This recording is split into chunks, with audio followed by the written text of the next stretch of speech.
Après 3 mois de tractation, un nouveau gouvernement a finalement été nommé lors d'une cérémonie présidée aujourd'hui par le souverain au Palais Royal de Rabat. Une équipe profondément remaniée avec 38 portefeuilles ministériels contre 30 auparavant. Le nombre de femmes également a été revu à la hausse. Elles sont 6 fois plus nombreuses. Une nouvelle majorité désormais composée du RNI dont le leader Salah Eddine Mzouar devient chef de la diplomatie. Reportage Abdelhadi Moutsaoukil, Abdellah Itzabia, commentaire Mehdi Soufiane. C'est au Palais Royal de Rabat que Sa Majesté le roi Mohammed VI a présidé la cérémonie de nomination des membres du nouveau gouvernement.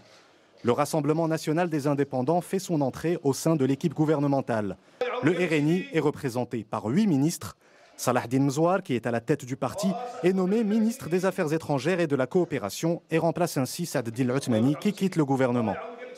Le RNI obtient notamment les ministères de l'économie et des finances, de l'industrie et du commerce extérieur, des petites entreprises, de l'artisanat et de l'économie sociale et solidaire, ainsi que le ministère chargé des Marocains résidant à l'étranger. Autre changement notable dans l'équipe gouvernementale, l'entrée de 5 nouvelles femmes ministres. Il n'y en avait qu'une seule dans le gouvernement précédent. Elles sont désormais 6 dans l'actuel gouvernement. Sa Majesté le roi renouvelle sa confiance en ce gouvernement. Ce remaniement ministériel nous permettra de redoubler d'efforts, d'accélérer la cadence et d'atteindre une meilleure cohésion. Notre responsabilité aussi est de faire de sorte que les priorités soient claires et le RNI apporte cette contribution en matière de refixation des priorités pour une meilleure efficacité, une meilleure action.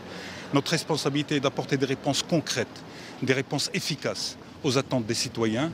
Nous avons des défis, mais c'est de beaux défis. Et ce gouvernement a la responsabilité et l'obligation aujourd'hui de répondre à ces défis. Le gouvernement voit également l'entrée de Rachid Belmokhtar, nommé ministre de l'Éducation nationale et de la formation professionnelle. Il fut déjà ministre de l'Éducation nationale entre 1995 et 1998 et fut également président de l'université Al-Akhawayn. Quant à Mohamed Hassad, il fait son entrée en tant que ministre de l'Intérieur et remplace Mohamed Al-Ansar qui devient ministre de l'Urbanisme et de l'Aménagement du territoire national, tandis que Nabil Ben Abdallah est ministre de l'Habitat et de la politique de la ville. Ce gouvernement contient de nouvelles compétences, notamment féminines, à même de répondre aux défis qui nous attendent. Je suis très heureux de faire partie de cette équipe et de travailler notamment avec ces nouveaux membres.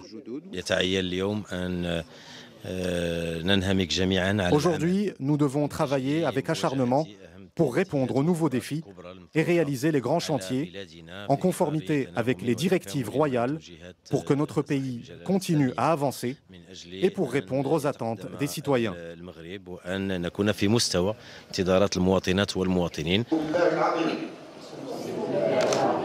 Le gouvernement est donc issu d'une nouvelle majorité parlementaire composée de 4 partis, le Parti de la Justice et du Développement, le Rassemblement national des indépendants, le Mouvement populaire et le Parti du Progrès et du Socialisme. La nouvelle équipe gouvernementale est composée de 38 ministres.